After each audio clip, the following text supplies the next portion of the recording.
জটিল সব রোগ থেকে মুক্তি পেতে পানির বোতল কিংবা সরিষার তেল হাতে ভোর থেকে লম্বা লাইনে দাঁড়িয়ে নানা বয়সী মানুষ। উদ্দেশ্য 4 বছর বয়সী শিশুর ঝাড়ফুঁক নেবেন তারা। সেই ঝাড়ফুঁকেই নাকি সুস্থ হয়ে উঠছেন দীর্ঘদিন জটিল রোগে আক্রান্তরা।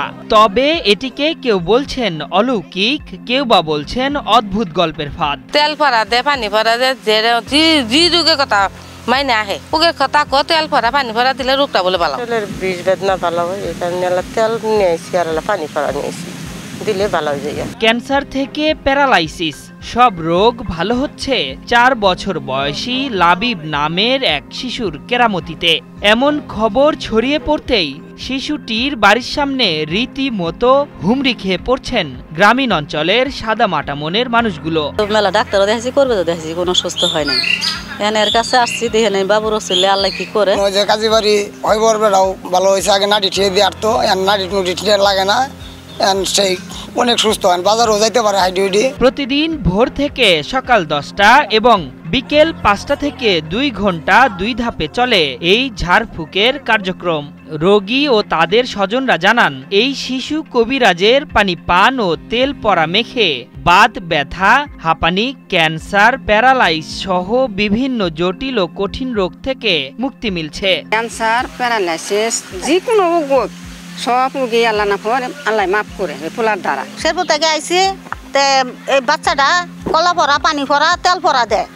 আমাদের ওখানে একজনে প্যারালাইসিস রোগী, সে ভালো হয়ে গেছে, তারও সিলাই আমরা আবার এখানে আইসি। এমন ঘটনা ঘটেছে শেরপুরের শ্রীবর্দী উপজেলার উত্তর লঙ্গরপাড়া গ্রামে। শিশুটির বাবা বলছেন, দূর দূরান্ত থেকে আসা মানুষদের ফু দিলেও কোনো হাদিয়া নেয় না লাবিব। তবে কেউ জোর করে কিছু দিলেও সেসব ফিরিয়ে দেওয়ার কথা জানালেন তিনি। সেটা কখনো টাকা নেয় না।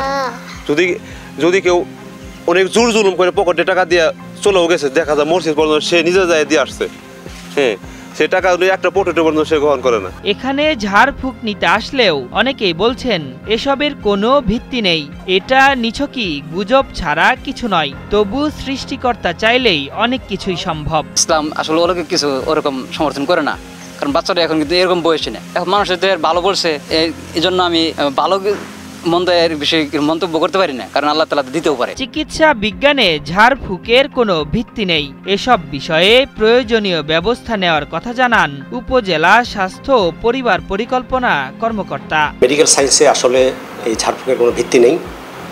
আমরা এই বিষয়ে শ্রীবর্দী উপজেলা ইউনো মহোদয়ের সাথে কথা বলে প্রয়োজনীয় যে ব্যবস্থা গ্রহণ করা দরকার সেটা আমরা করব। অনেক জটিল রোগের সমাধান যেখানে বিজ্ঞানী পায়নি, সেখানে প্রত্যন্ত অঞ্চলের এক শিশুর ঝাড়ফুঁকের মাধ্যমে কিভাবে এসব জটিল রোগের চিকিৎসা দেবে?